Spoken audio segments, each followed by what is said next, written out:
Okay, I've mentioned before in some of my videos that the bottom of my garden is a bit wet in the winter, and my plan is to put some raised beds here. Will mean I can build the soil up a little bit. I'm going to use some sweet chestnut, which is locally sourced, and put in a few raised beds down this very bottom bit. As it goes on up, further up the garden, it's not so bad. But we can put 1, 2, 3 raised beds in there, I think. I'm going to do these dead simple. They're just going to be square.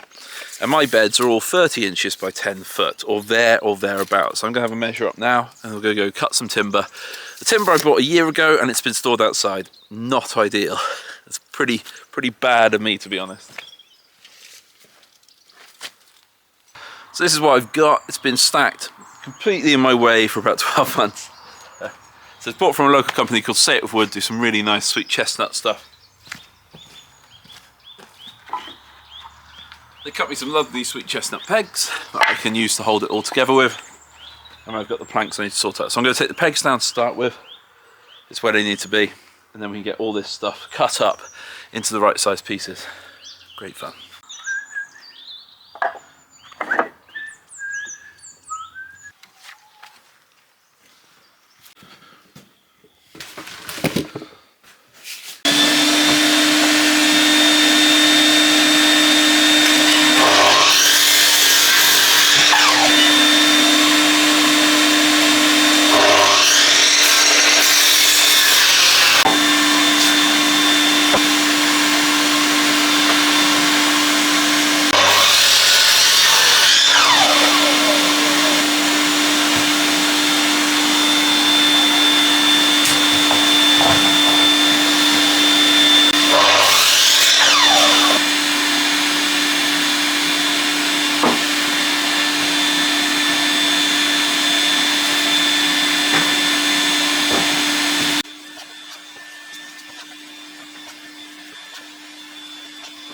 And because we're using sweet chestnut, we should use stainless steel fixings, which are horrible to use generally, normally pretty bendy.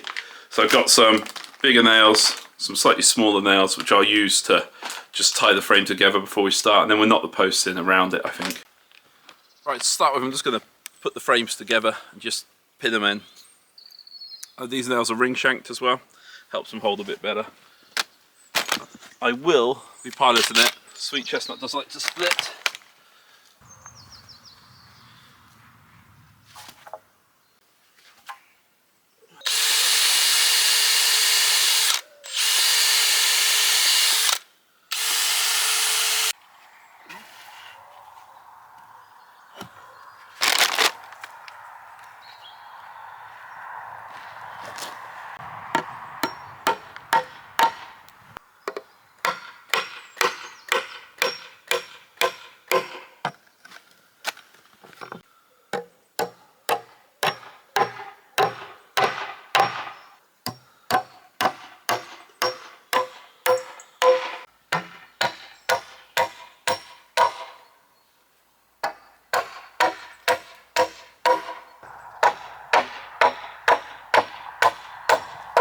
There we go, that's one put together.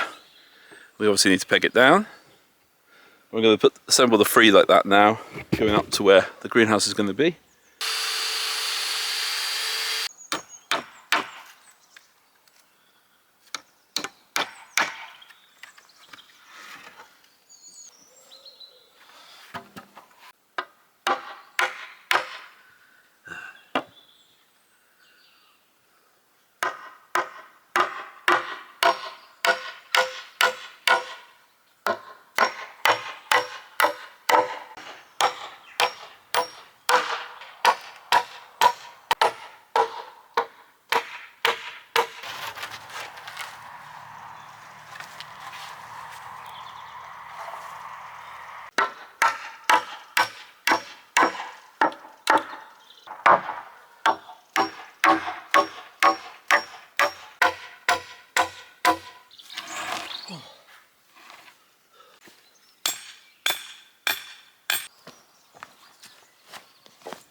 I'm knocking the posts in. You could definitely level these up.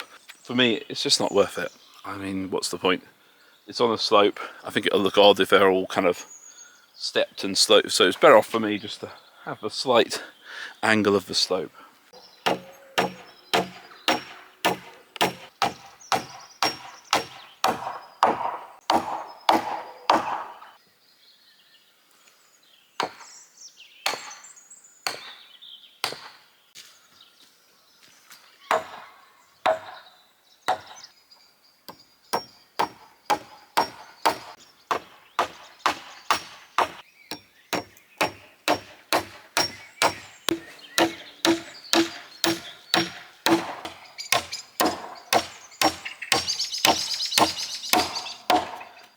Okay, back on the raised beds. As you can tell, the season's changed a little bit. We're actually in spring now. Any of my jobs just get spread out when it's something like this.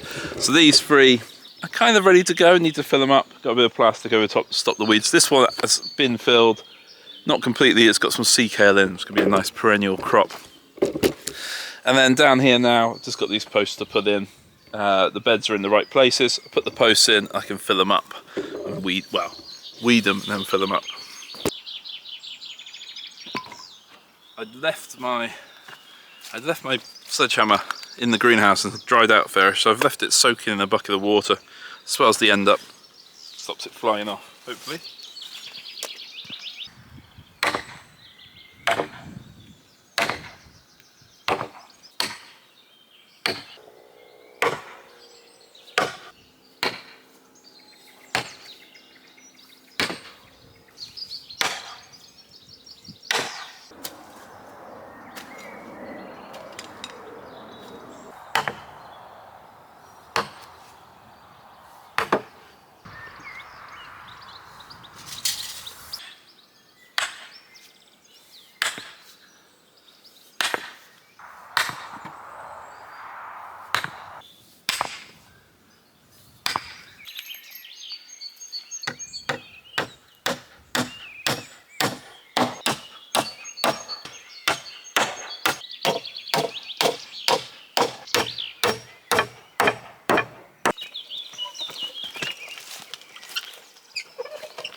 Got these strawberries from the local post office, nice to support them, and I want some strawberry plants to go straight into this bed, which would be lovely.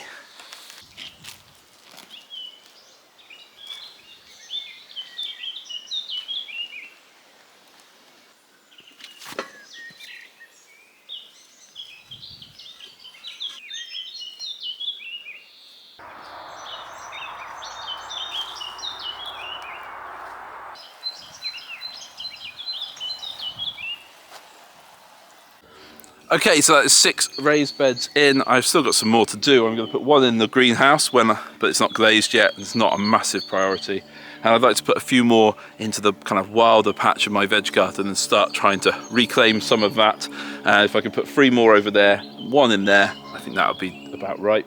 So I planted up a couple of them and filled them up. So we've got sea kale in the one, strawberries in the other. I might put perennial kale in that one there, kind of keep it as like a little perennial area.